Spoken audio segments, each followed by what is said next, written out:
আজি আমি এই তুলসীবাৰী থানা চৌহদত থকা শিৱ মন্দিৰত আমাৰ ভাৰতীয় বীৰ জোৱানসকলৰ মংগল কামনা কৰাৰ লগতে আমাৰ যি কেইজন জোৱান ইতিমধ্যেই শ্বহীদ হ'ল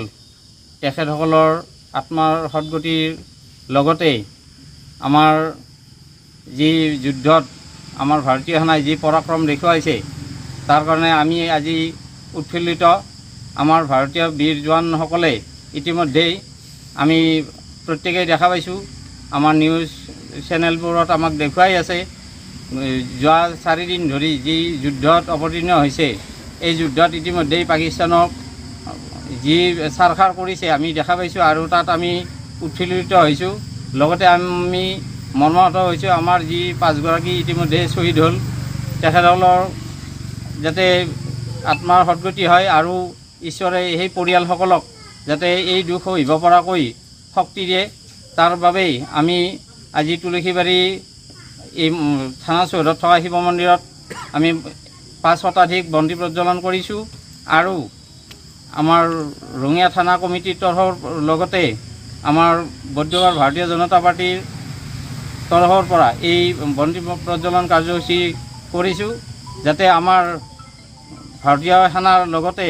ভাৰত পাকিস্তানৰ ওপৰত যি বীৰক্ৰম দেখুৱাইছে তাত সফল হয় আৰু আমাৰ বিজয় নিশ্চিত হয়। আজি আমি এই তুলসীবাৰী থানা চৌহদত থকা শিৱ মন্দিৰত আমাৰ ভাৰতীয় বীৰ জোৱানসকলৰ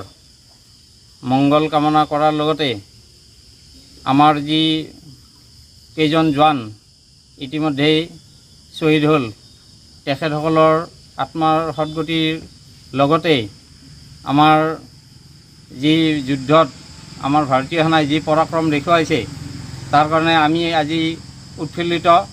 আমাৰ ভাৰতীয় বীৰ জোৱানসকলে ইতিমধ্যেই আমি প্ৰত্যেকেই দেখা পাইছোঁ, আমাৰ নিউজ চেনেলবোৰত আমাক দেখুৱাই আছে। যোৱা 4 দিন ধৰি যি যুদ্ধত অৱতীৰ্ণ হৈছে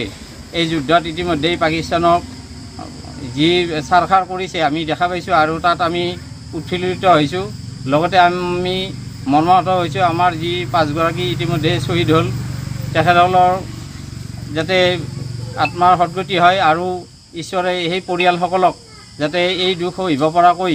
শক্তি দিয়ে, তাৰ বাবেই আমি আজি তুলসীবাৰী এই থানা চৌহদত থকা শিৱ মন্দিৰত আমি 5 শতাধিক বন্তি প্ৰজ্বলন কৰিছোঁ আৰু আমাৰ ৰঙিয়া থানা কমিটিৰ তৰফৰ লগতে আমাৰ বৌদ্ধগড় ভাৰতীয় জনতা পাৰ্টিৰ তৰফৰ পৰা এই বন্তি প্ৰজ্বলন কাৰ্যসূচী কৰিছোঁ যাতে আমাৰ ভাৰতীয় সেনাৰ লগতে ভাৰত